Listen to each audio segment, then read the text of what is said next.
गुरुजी जी, मैं कश्मीर से हूँ। क्या नाम है आपका? हयात मोहम्मद शौकत हयात मोहम्मद शौकत जी। मैं अगर जैसे कुर्बानी की बात लीजिए आप, हाँ कुर्बानी जो ईश्वर, जिसको अल्लाह मैं कहता हूँ, आप ईश्वर कहते हैं, जो अदृश्य है, जी जी जी, जिसने इस पूरी सृष्टि का निर्माण किया है, बिल्कुल सब कुछ मेरे लिए, पानी, खाना, जो कुछ अन्न मुझे दिया है उसी ईश्वर ने दिया है। जी, जी। पानी, जल दिया है उसी ईश्वर ने दिया है। बिल्कुल, माफी बिल्कुल। चाहता हूँ कि मेरी हिंदी इतनी अच्छी ना नहीं ना, है। आप अच्छा बोल रहे हैं भैया, बहुत अच्छा बोल रहे हैं आप। जो कुछ भी इस धरती पे है एक मनुष्य के लिए दिया है। जी जी अब मैं इतनी बात जानता हूं कि अगर वही ईश्वर जी। और एक तरफ मेरे पिताजी हों जी। और एक प्रश्न करें कि मैं तुमसे कुछ चाहता हूं, और मुझे उस टाइम किसकी माननी चाहिए? अपने देखिए, पिताजी की, ईश्वर की?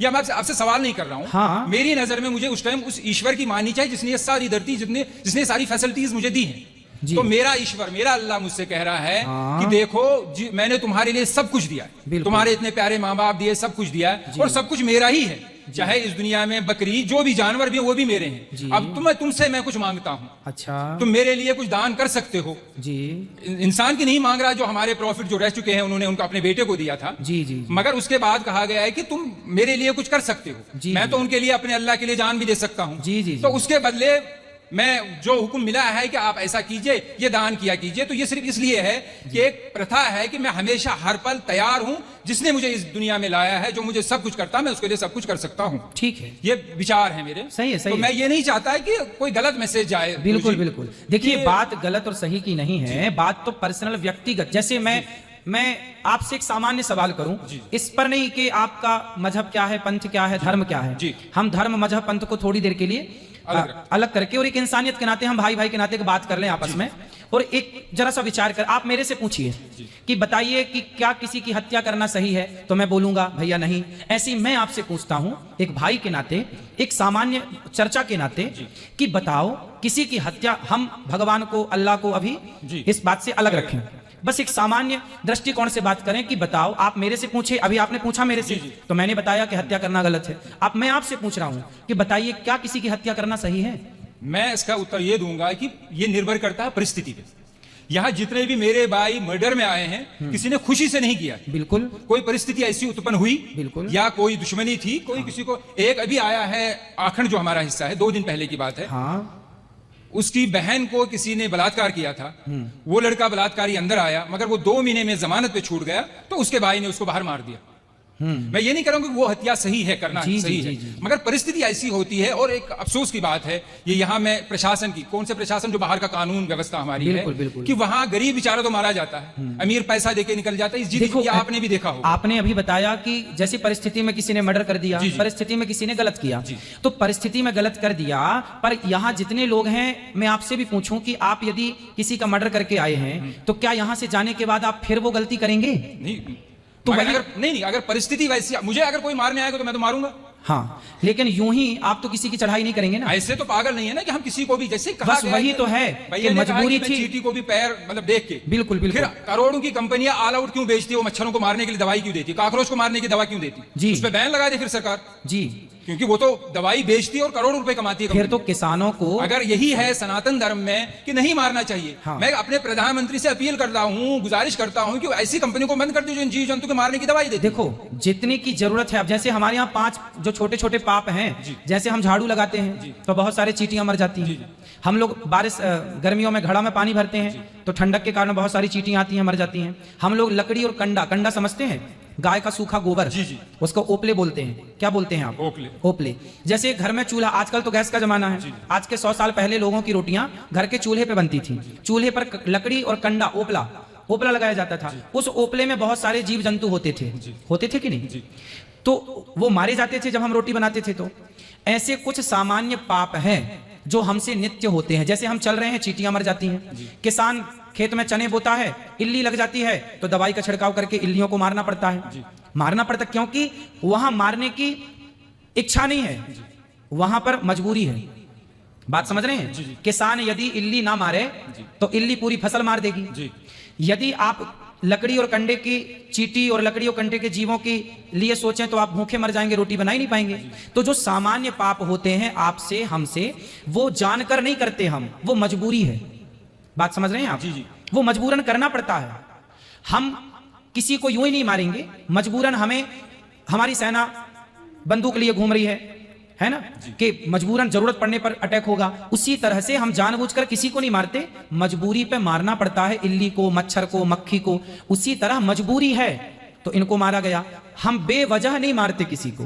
बात ये नहीं है कि आप क्यों मारते हैं, बात ये है कि वे वजह क्यों मारते हैं, बस बात ये है। वे वजह वही मैं भी कह रहा हूं ना कि ये गलत धारणा है कि हमारे धर्म में शायद किसी को बिला वजह मारा जाता है। जी जी, ऐसी धारणा बाहर न जाए। हर धर्म, कोई भी धर्म नहीं सिखाता। हाँ, बस बात भाई ताली बजा रहे हैं कि आपकी बात पे सही बात है, मगर किसी भी धर्म में, हमारे धर्म में अगर ये मुझे एक जिसको लाइफ साइकिल कहते हैं, जी जी, जीवन चक्र जी, कि ये चीजें हैं। अगर पेड़ काटना भी पाप है, हाँ, मगर रबर, अगर पेड़ ना काटा जाए, रबर ट्री जो होता है, तो गाड़ियों के टायर नहीं बनेंगे। बिल्कुल बिल्कुल, जिस वो आवश्यकता है, जिस गद्दी पे आदमी बैठ, आवश्यकता है, बिल्कुल, तो रीजन है। मगर जब मारा जाएगा, जब वो जानवर काटा जाएगा, तभी उसकी खाल निकलती है, तभी उसको, बहुत से लोगों का जीवन चलता है, जूते चमड़े का कारोबार, ये सब चलता है। तो उसी ऊपर वाले ने दिया है, उसी ने अगर हमें परमिशन दी है कि आप इसको मार के कुर्बानी या खा सकते हैं, तो इसमें मेरी नजर में कोई गलत बात नहीं। ठीक है, आप यदि रीजन दे रहे हैं तो मैं रीजन, मैं आपकी बात को काट नहीं रहा हूँ, साइंटिफिकली एक प्रूफ है। गुरुजी आखिरी बात कर रहा हूँ, जी जी जी, कि जो शाकाहारी जानवर होता है,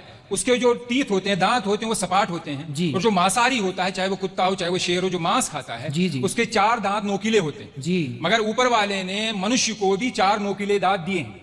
रीजन यही है कि अगर सिर्फ दुनिया में, सिर्फ मैं मुसलमानों की बात नहीं कर रहा हूं, अमेरिका में क्रिश्चियन है, जूस हैं, जितने भी धर्म हैं, सब में खाया जाता है क्या मांस? जी नहीं तो मांस खाया, हर किस्म का मांस खाया जाता है। मुसलमानों के बारे में एक चीज जो खटकती है कि मुसलमान गाय का गोश्त क्यों खाते, वो उनका सवाल है। मैं पहले बोलना चाहता हूं भाई साहब आनंद जी कि एक मुसलमान अच्छा मुसलमान रह सकता है 100% शाकाहारी होने के बाद भी। A Muslim can be a good Muslim even by being a pure vegetarian.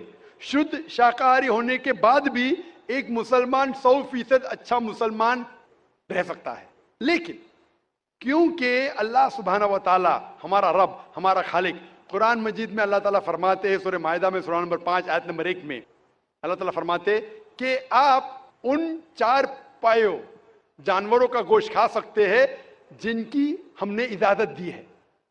अल्लाह ताला फरमाते सूरह नहल में सूरह नंबर 16 आयत नंबर 5 में कि आप कैटल का गोश्त खा सकते हैं।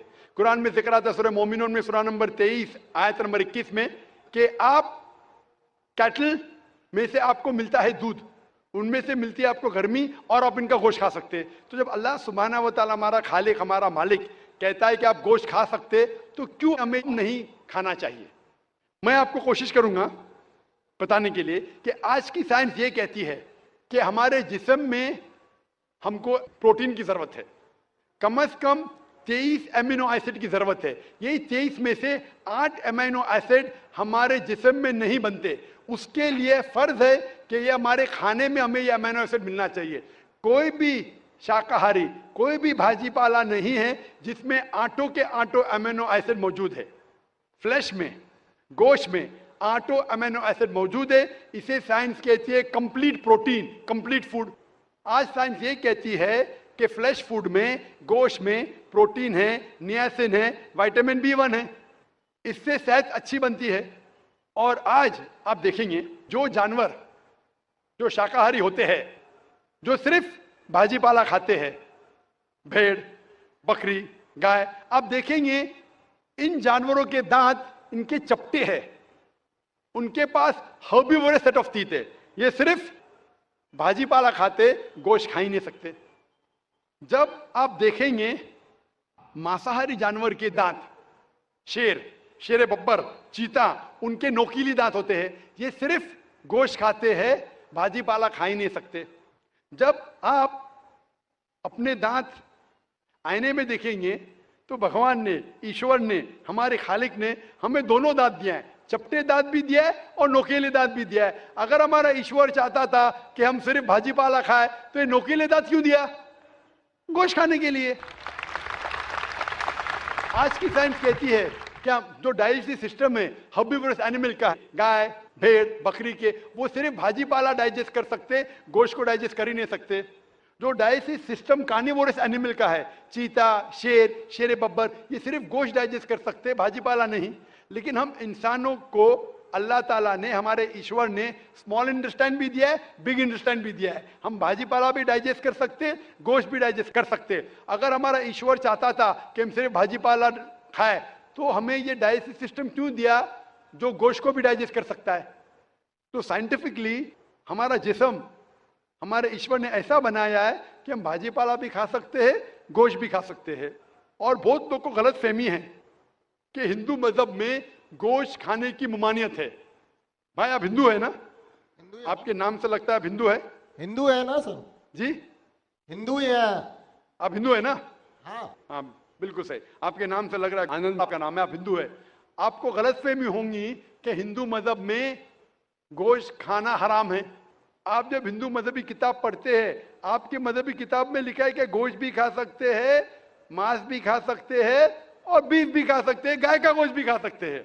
आप जब पढ़ेंगे मनुस्मृति चैप्टर नंबर 5 अध्याय नंबर 5 श्लोका नंबर 30 में लिखा है कि अगर खाने वाले जानवर, अगर खाने वाले मखलूक उस चीज को खाती है जो खाने वाले जानवर है, तो आप कोई गुनाह नहीं कर रहे, क्योंकि ईश्वर ने कुछ मखलूक को बनाया है खाने के लिए और कुछ मखलूक को खा जाने के लिए। Some to eat and some to be eaten. तो अगर आप खाने वाले जानवर खाते हैं तो गुनाह नहीं कर रहे। लिखा है मनुस्मृति में अध्याय नंबर 5 श्लोका नंबर 31 में कि अगर आप पूजा के लिए जानवर को कत्ल करते हैं तो कोई गुनाह नहीं करते। लिखा है मनुस्मृति में अध्याय नंबर 5 श्लोका नंबर 39 और 40 में कि ईश्वर ने कुछ जानवर को बनाया है पूजा के लिए, सैक्रिफाइस के लिए। तो killing in sacrifice is not killing. तो कत्ल करना पूजा में कत्ल नहीं है। तो मनुस्मृति के मुताबिक आप गोश्त खा सकते हैं। फिर आप जब मुताला करेंगे महाभारत का, महाभारत में अनुशासन पर्व में अध्याय नंबर 88 में युधिष्ठिर, पांडव के 5 भाई थे, आपने युधिष्ठिर का नाम तो सुना होगा। युधिष्ठिर जो पांडव के 5 भाई थे, युधिष्ठिर पांडव में सबसे बड़ा भाई था।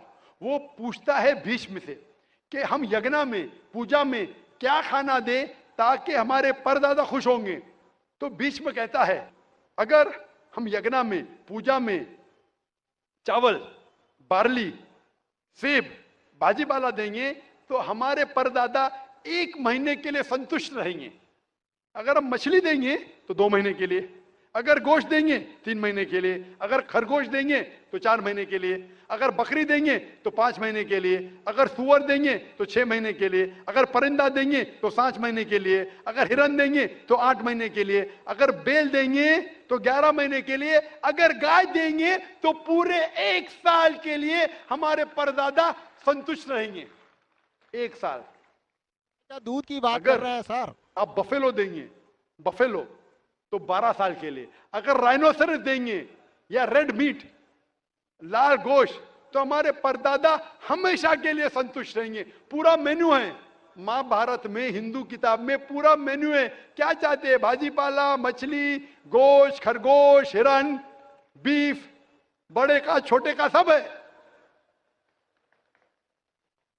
आप अगर वेद पढ़ेंगे, वेद में भी लिखा है कि संत और साधु गोश्त खाते थे, गाय का गोश्त भी खाते थे। फिर आप क्यों कहते हैं कि गोश्त खाना हराम है? क्योंकि बहुत से हिंदू लोग बाकी मजाहिब से प्रसन्न हुए। मजहब से प्रसन्न होने के बाद कुछ मजहब मानते अहिंसा में, और वो समझते हैं कि जानवर को कत्ल करना गुनाह है। क्यों? क्योंकि जानवर में जान है, बाजी पाला में जान नहीं है, पेड़ पौधों में जान नहीं, इसलिए बाजी पाला खाना गलत नहीं है, लेकिन जानवर खाना गलत है। आज साइंस तरक्की कर चुका है और हम जानते हैं कि पेड़ पौधों में भी जान है।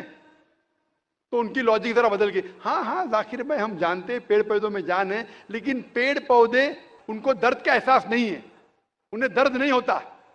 पेड़ पौधों को दर्द नहीं होता है और जानवर को दर्द होता है, इसीलिए जानवर खाना बड़ा गुनाह है, पेड़ पौधे खाना कम गुनाह है। आज साइंस फिर से तरक्की कर चुका है।